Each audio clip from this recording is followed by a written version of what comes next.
अहिले आएका नयाँ ब्रोकरहरू अधिकांश ब्रोकर सिद्धिन्छन्। पुराना ब्रोकरमा पनि 10-15 वटा ब्रोकर रहँदैनन्। मै हुँ भन्ने लगानीकर्ता बजारका संस्थागत हुन् वा व्यक्तिगत हुन्, सबै सिद्धिन्छन्।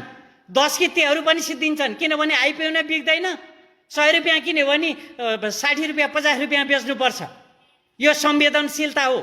यति ठुलो सप्लाई छ, त्यो सप्लाई कसैले थ्याक्न सक्दैन। भनिसकेपछि यो गम्भीरतालाई तपाईँहरूले किन नबुझे? कसले बुझ्दिने?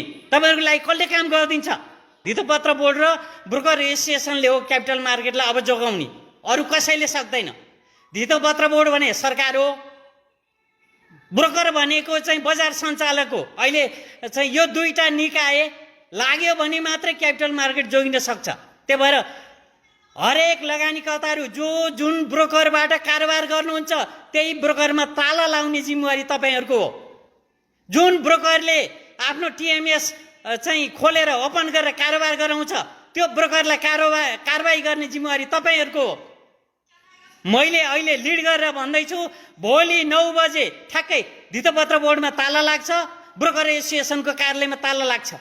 त्यो ब्रोकर एसोसिएसनले आफ्ना सदस्य ब्रोकरलाई सबैलाई इन्फर्म गर्नुपर्छ, समयमा इन्फर्म गर्नुपर्छ। भोलि कारोबार नगर, बजारलाई सङ्कटबाट जोगाउनु छ, भोलि कारोबार नगर। हरेक ब्रोकरले भन्नुपर्छ। भन्दैनन्। जुन चाहिँ ब्रोकरले अटेरी गर्छ भने त्यो ब्रोकरलाई कारबाही गर्ने जिम्मा तपाईँको। धितोपत्र बोर्डमा हामी लगानीकर्ताहरू जाँदाखेरि कुनै अप्रिय घटना भयो भने त्यसको जिम्मेवारी अहिलेको अर्थमन्त्री र धितोपत्र बोर्डको अध्यक्षले लिनुपर्छ।